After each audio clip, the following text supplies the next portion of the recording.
Great communicators are rare, but when they appear, they can change the world with the power of their words.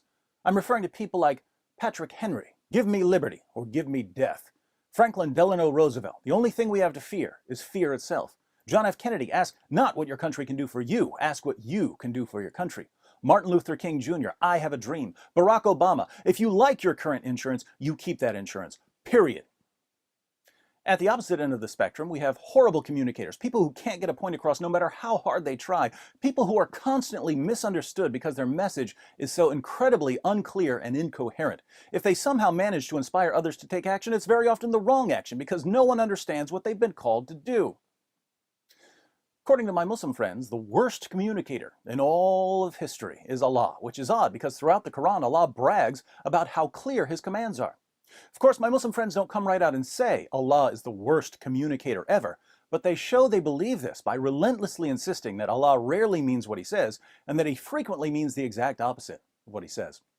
For instance, in Surah 4, verse 34 of the Quran, Allah tells Muslim men, if you fear disobedience or rebellion from your wives, warn them, banish them to separate beds, and beat them until they obey you.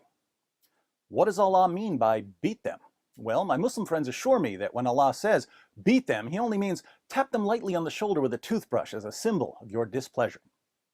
Unfortunately, when Allah tried to say tap them lightly with a toothbrush, all that came out was beat them, a minor verbal blunder that led to endless misery for millions of women.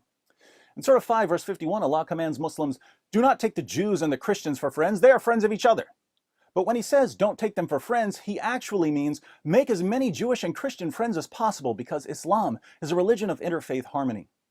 In Surah 98, verse 6, Allah calls Christians and Jews the worst of creatures. But when he calls us the worst of creatures, it's really a term of endearment, like when you're watching a football game with your best buddy and you say, yo, you're the worst of creatures. Now pass me the nachos, you scum.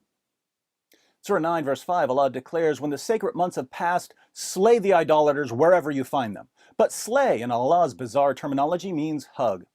Surah 9, verse 29, Allah orders his followers to fight those who do not believe in Allah. But even though he specifically orders Muslims to fight people based on their beliefs, he really wants them to read between the lines where the invisibly small print shows that he's only referring to self-defense. Surah 9, verse 73, Allah commands Muhammad to wage jihad against unbelievers and hypocrites when he obviously means, listen folks, the gap between my brain and my mouth is infinite. And since it's impossible to traverse an actual infinite, don't ever listen to anything I say. Oddly enough, Allah's ability to speak clearly is inversely proportional to the number of jihadists who are ready to kill for Muhammad. When Muhammad's outnumbered and can't hope to subjugate the unbelievers, Allah remembers to take his lucidity meds so he can say all the peaceful things he really wants to say, like, there is no compulsion in religion. But as soon as Muhammad wins the hearts of a few thousand bloodthirsty, sex-crazed jihadists shrieking Allahu Akbar, Allah gets so excited that he forgets to renew his prescription, resulting in some of history's most epic rants about slaughtering infidels and raping their wives and daughters. I confess, Muslims are making me feel sorry for poor Allah. Here he is bragging about how clear his book is, when, according to his followers, it's not clear at all. It's like someone bragging about what a great singer he is. Then he goes on American Idol and the judges tell him that he sounds like a cat trying to climb out of a pool by clawing its way up a chalkboard. So here's westernized Islamic theology in a nutshell. Allah is basically a good guy. He means well, he tries, but he has a little problem. No matter how hard he practices his vocabulary and syntax and grammar, he just can't manage to say what he means. He wants to say nice things, but he gets all tongue-tied and the words won't come out right. Allah has a speech impediment, perhaps dysphagia or some sort of cosmic Tourette syndrome. So when he wants to say, be kind to everyone, he fumbles over his words and blurts out, only be merciful towards fellow Muslims.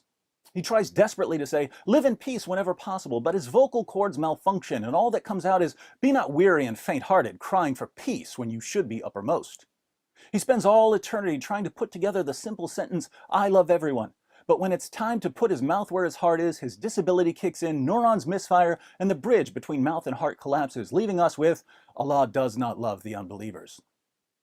This Walt Disney version of Islam, so familiar to us in the West, is a tragic tale of a stuttering, stammering, feeble deity who's lost control of his faculties and is forced by his own incompetence to sit back and watch helplessly as 270 million people die in his name, until after nearly 14 centuries of endless bloodshed, he's finally rescued by his American followers, who rarely have a clue what he's commanded, and even when they do, know not to take what he says too seriously. Now, for all you westernized Muslims who think I'm making fun of your God, I'm not. You are.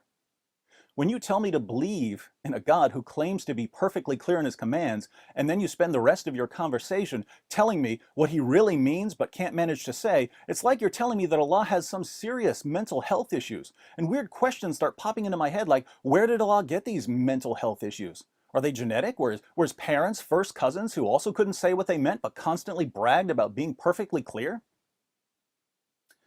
For the record, I think that Allah's commands are clear, and I don't even believe in your God. I'm convinced that the God of the Quran is a figment of Muhammad's depraved imagination. And this is what should keep you up at night, my Muslim friends. I have more respect for the communication ability of a homicidal figment of Muhammad's imagination than you have for the God you worship. I take Allah's commands seriously enough not to reinterpret them whenever I feel like it.